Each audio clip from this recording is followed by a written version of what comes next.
Amigos queridos, em nome de Jesus, nosso bom e amado Mestre, iniciamos esta semana no raiar das luzes benditas que o Evangelho de Jesus proporciona a todos nós. No limiar deste novo tempo, um tempo de despertar das nossas consciências e de ajustes felizes com as leis de Deus. Neste cenário, Senhor, imantado pelas vibrações do bem e da verdade, e sentindo a presença honrada e amiga dos seus tarefeiros, Senhor, que solenemente estão apostos a nos amparar e a nos conduzir os passos, pedimos humildemente a estes Espíritos que possam encontrar em nossos pensamentos a receptividade necessária, as sintonias felizes, para que pacificados possamos estar a refletir sobre verdades de vida eterna. Assim, Mestre amado, com muita alegria e gratidão aos nossos corações, iniciamos as reflexões do Evangelho nesta manhã. Obrigada, Senhor, pela vossa presença em nossas vidas. Obrigada, amigos queridos, e que assim seja, Mestre.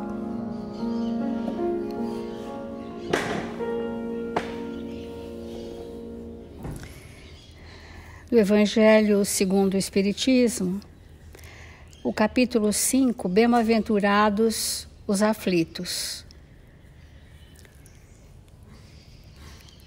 E o item que nós estamos refletindo é perdas de pessoas amadas e mortes prematuras.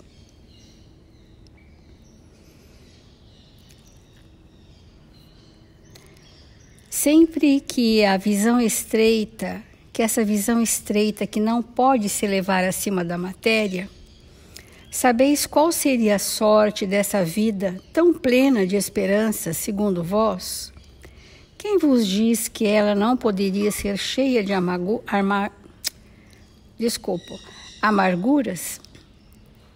Quem vos diz que ela não poderia ser cheia de amarguras? Então, aquilo que nós julgamos ser a felicidade do outro através de uma longevidade pode não ser a felicidade, porque a felicidade consiste em estarmos ajustados com as leis perante a nossa consciência. E quando nós somos cumpridores dos deveres morais, nós estamos alinhados aos ditames da nossa consciência.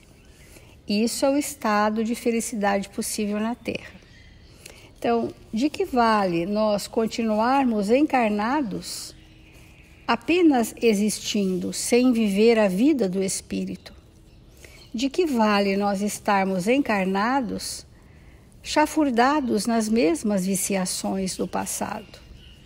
De que vale nós estarmos encarnados, se prevalecer em nós um estado de egoísmo, de privilegiar tão somente as nossas ilusões? Se nós somos espíritos que queremos aprender a amar, o amor é uma vibração construída tendo como base vários sentimentos. Por isso que ela é uma lei de Deus. Então, enquanto lei divina, o amor requer de nós muitos sentimentos nobres, como, por exemplo, a renúncia de estar com o ente querido, às vezes para privilegiar o nosso egoísmo, ou para que aquele ente querido continue fazendo por nós o que nós mesmos não estamos fazendo. As pessoas dependentes, que não são autossuficientes, elas pensam amar aquela pessoa com quem elas têm um apego e as protegem, mas não por amor, por insegurança. Então morrem de medo de perder alguém porque não saberão viver por si mesmas, amando alguém ou amando a muitos. E isso nós precisamos pensar, qual é mesmo o móvel da minha dor na separação pelo desencarne? Será que eu realmente estou sofrendo pelo que partiu e não vou ter a convivência física? Ou eu estou sofrendo por mim mesma, de não estar podendo ter a proteção, o amparo, tudo aquilo que aquela pessoa me proporcionava e que eu não fiz por mim mesma? Então, nós estamos analisando hoje a dor que sofrem aqueles que perderam entes queridos, para que olhem para a sua própria dor e as caracterizem. Eu estou sofrendo sabendo que meu ente querido cumpriu suas tarefas, que foi recebido por aqueles que o amam verdadeiramente e que tudo está justo e certo, e ainda assim eu sofro. Devo sofrer por mim mesma e não pelo outro que partiu, pelos ganhos secundários que nós tínhamos nessa relação. E agora, o que vai ser de mim? Muitas pessoas nos dizem que, por exemplo, uma pessoa querida é o objetivo da sua existência. Isso é muito risco. O objetivo da nossa existência é amar as pessoas.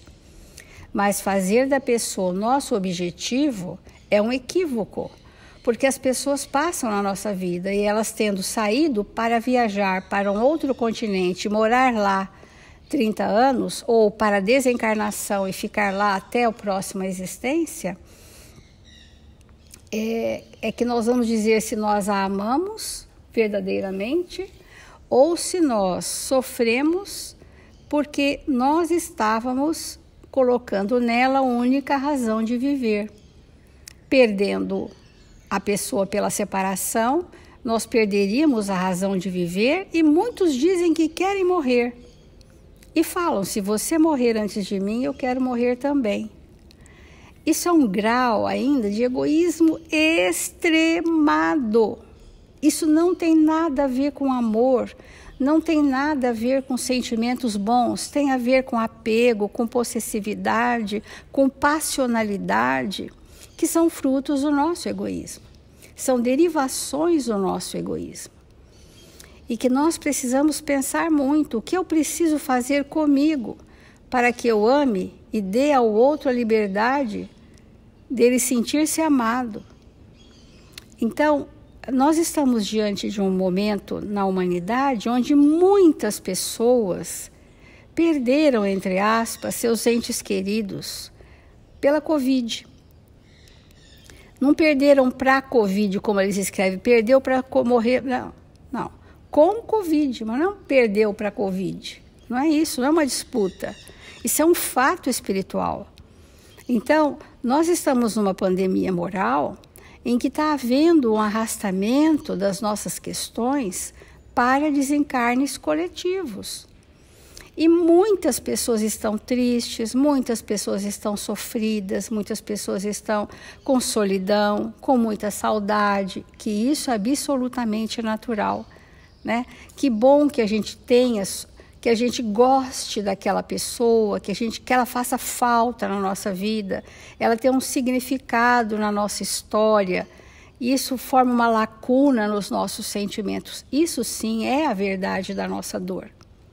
Agora, nós precisamos pensar se essa dor não é que eu estou sofrendo por mim, pelo que eu deixarei de ter pela ausência dela. Isso é diferente, não sei se faz sentido. É bem diferente nós sofrermos pelo sentimento do que nós sofrermos porque depositávamos naquela pessoa aquilo que eu não construí em mim. Muitas vezes um pai, uma mãe de família, né, que se foi, os filhos ainda dependentes, né, não estavam na maturidade dos sentimentos, não é na maturidade cronológica, na maturidade dos sentimentos, para poderem realmente sentir que aquela separação é sofrida pelos laços afetivos, mas seguiremos confiantes, porque o objetivo da minha existência na Terra foi traçado no meu planejamento reencarnatório e não estava centrado em uma pessoa, estava centrado no que eu vim construir comigo, através dessas pessoas, com essas pessoas. Mas as pessoas não são o objetivo, elas são o caminho que me leva a fazer transformações e chegar ao meu objetivo existencial. Então, compreender as desvinculações, compreender as separações pelo desencarne, compreender a dor desses sentimentos é fazermos esse questionamento.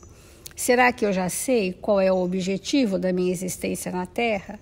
Genericamente, todos responderão que é amar, porque essa é a lei de Deus. Mas, em específico, eu preciso identificar qual é a minha maior dificuldade que eu trouxe nesta existência. Tendo entendido qual a minha maior dificuldade, eu preciso investir nela para eu chegar à resolução dela.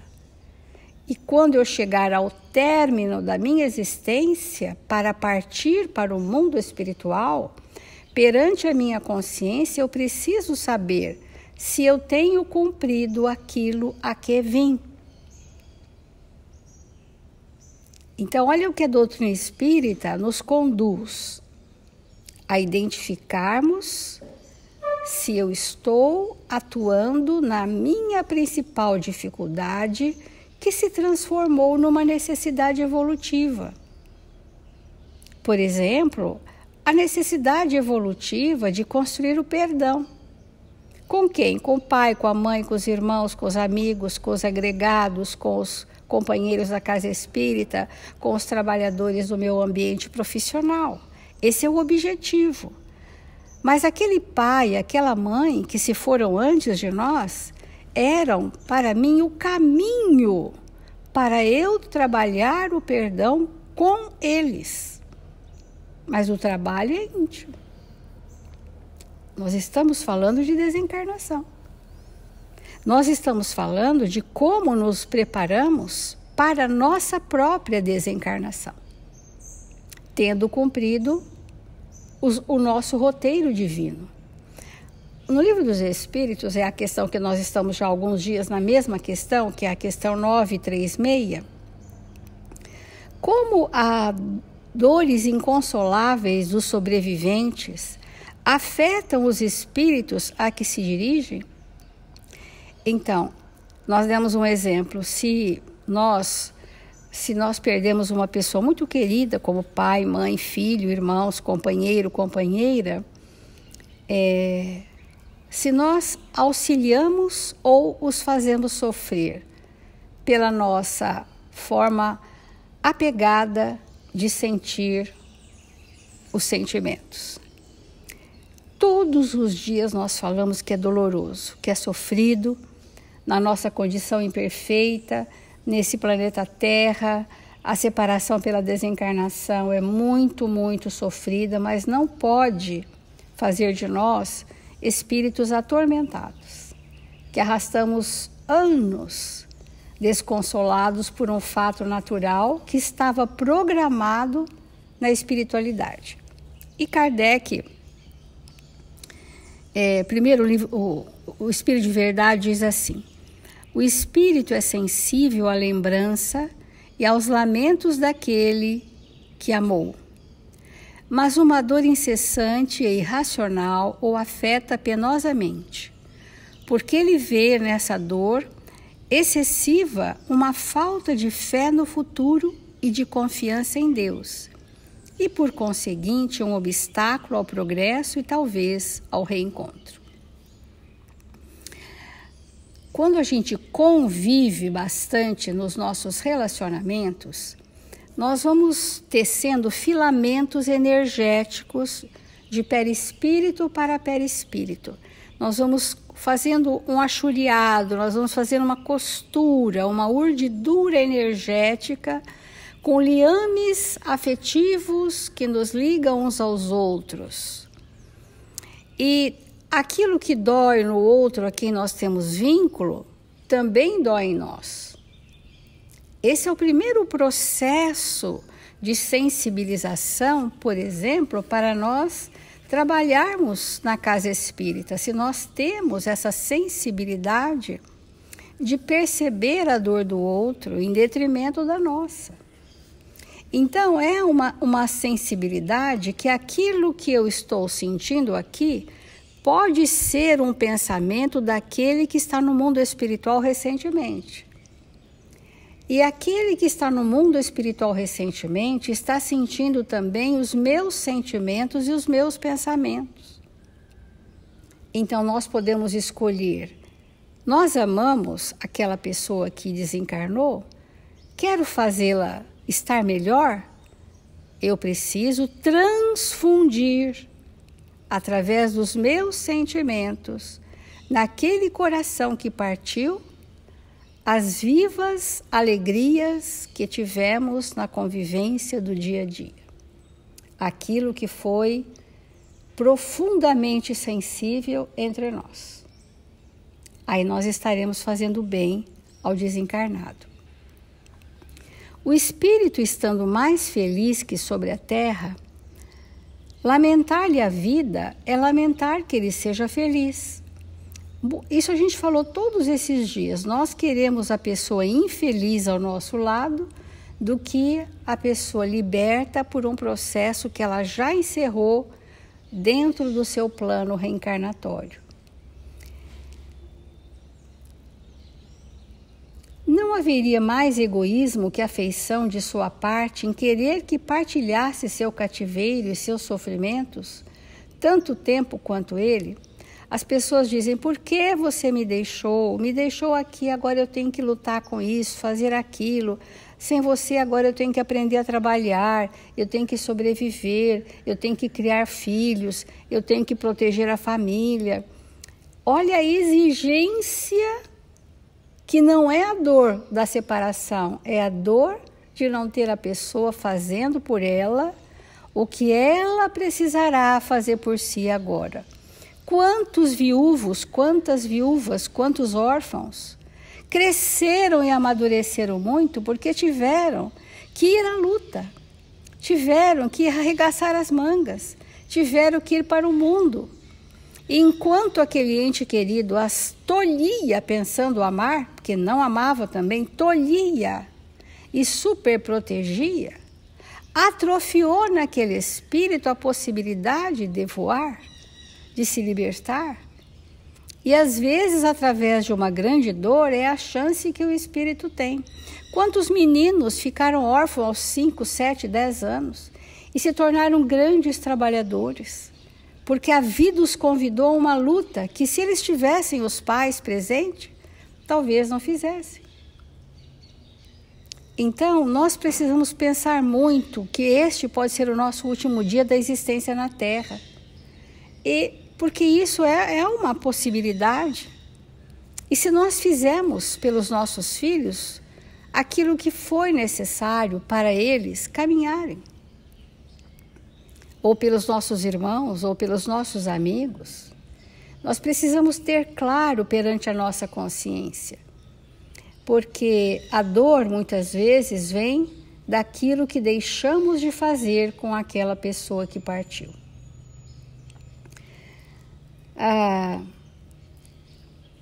Faremos sobre esse assunto uma outra comparação. Tendes um amigo que perto de vós está numa situação muito penosa. Sua saúde ou seu interesse exige que ele vá para outro país, onde estará melhor sob todos os aspectos. Ele não estará mais perto de vós, momentaneamente, mas estareis sempre em correspondência com ele. A separação não será senão material. Estareis descontentes com seu afastamento, visto que é para o seu bem? Olha só, a pessoa vai, um dia ela volta. Na desencarnação ela vai, um dia ela volta. Voltaremos juntos. Se aquilo é para o bem, por que eu ficaria infeliz?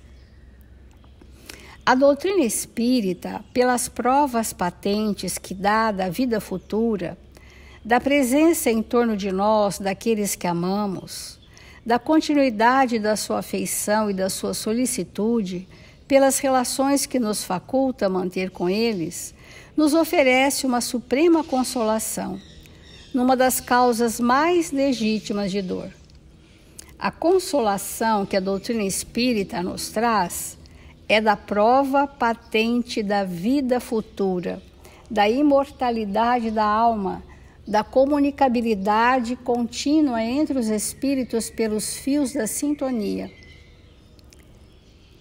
Esta é a maior segurança que o espírito espírita tem de que a lei de Deus justa, sábia, misericordiosa age em nosso favor e que estamos na Terra em experiências terrenas breves.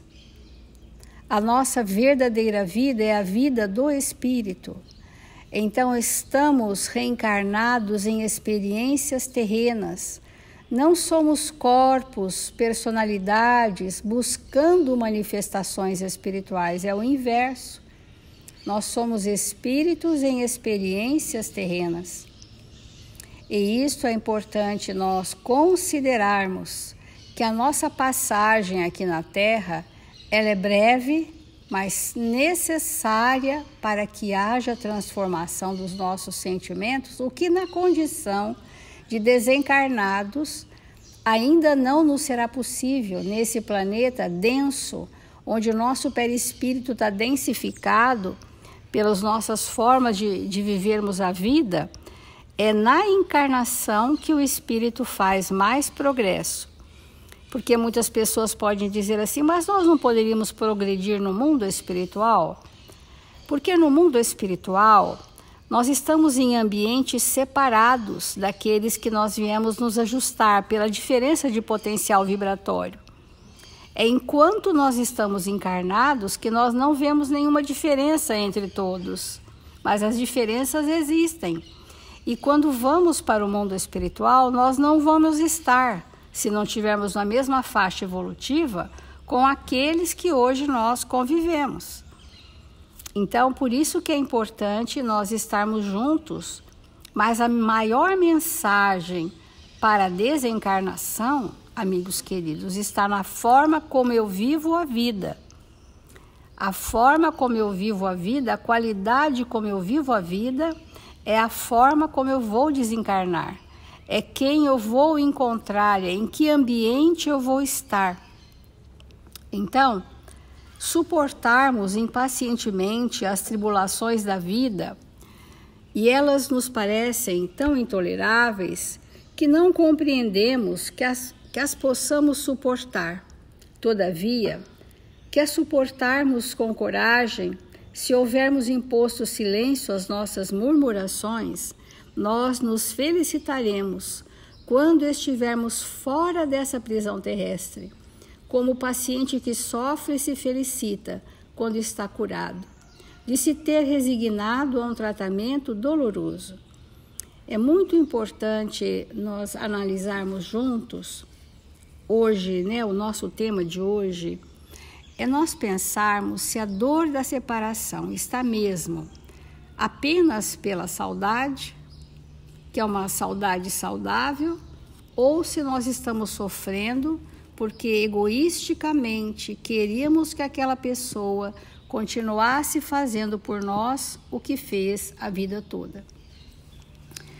Ontem ou anteontem nós contamos o caso de um senhor que havia desencarnado num acidente. A esposa estava junto, mas ela sofreu algumas fraturas, mas sobreviveu.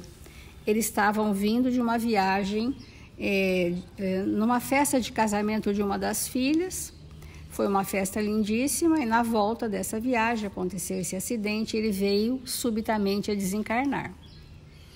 Então essa senhora viúva, que ele coloca para ela o quanto ela era forte, porque ela sofreu a separação, mas ela não caiu, ela não esmoreceu, ela não se afundou na depressão.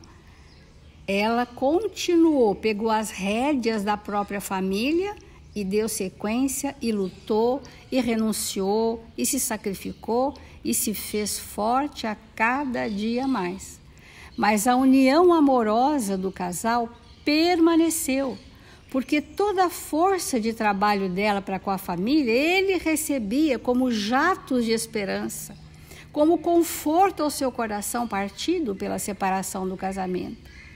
Ele recebia dela a postura do verdadeiro cristão, da verdadeira cristã, que estava lá segurando o timão, as rédeas, a segurança daquela família, transfundindo aqueles filhos, que todos continuássemos, embora todos os dias ela lembrasse dele com amor e saudade, porque isso não passa.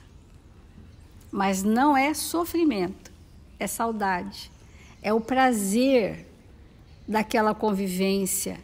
E eles estavam aprendendo a estar vinculados mesmo em planos diferentes. Ela no plano encarnado e ele no plano do desencarnado. São grandes exemplos que a doutrina espírita nos traz para que a gente possa contribuir, que é a pergunta do Livro dos Espíritos: como nós vamos contribuir com os que partiram? Levando para eles a força dos nossos pensamentos em cenas vivas que vivemos juntos. É um alento, é uma esperança, é um bálsamo que cicatriza a dor da desvinculação. Vamos refletir sobre isso e fazer a nossa prece.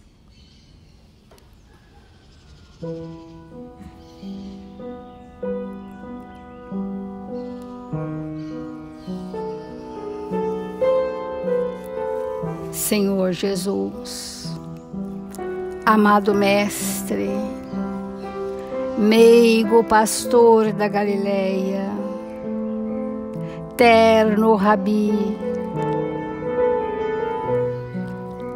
amealha-nos nesta hora, Senhor, ao seu aprisco de amor. Pela força da sua misericórdia, possa atrair a todos nós, que hoje um pouco mais despertos queremos estar. Amado Mestre, queremos orar fervorosamente por todos os nossos irmãos em humanidade, que nesta hora transitam para o mundo espiritual, que estão nas derradeiras horas do desprendimento do corpo, que ainda relutam para que valorizem a vida, mas que os tarefeiros do seu amor possam estar amparando e minimizando esta transição tantas vezes dolorosas pelas nossas imperfeições morais. Confiamos, Senhor, que o bálsamo lenitivo possa envolver a todos, para que adormeçam profundamente ao transitarem para o mundo espiritual. E para aqueles que já chegaram, estão nos momentos felizes do despertamento, possam reconhecer nesta hora que estão sendo socorridos e amparados, e em breve tempo restabelecidos, partirão para ambientes de consonância com as suas necessidades. Vamos orar, Senhor, pelos familiares que ficarão, para darem o testemunho da fé e do bom ânimo, de que tudo guarda a sublime justiça do seu amor. Faça-nos amigos queridos, instrumentos dignos e úteis, para estarmos em preces com todos os nossos entes queridos que partiram para o mundo espiritual. E que as lembranças felizes prevaleçam em nossos corações. Assim, Mestre amado, com gratidão e paz, encerramos o Evangelho desta manhã, profundamente agradecidos pelas bênçãos que Jesus derrama sobre a humanidade da terra. Obrigada, amigos. Obrigada, Senhor, e que assim seja.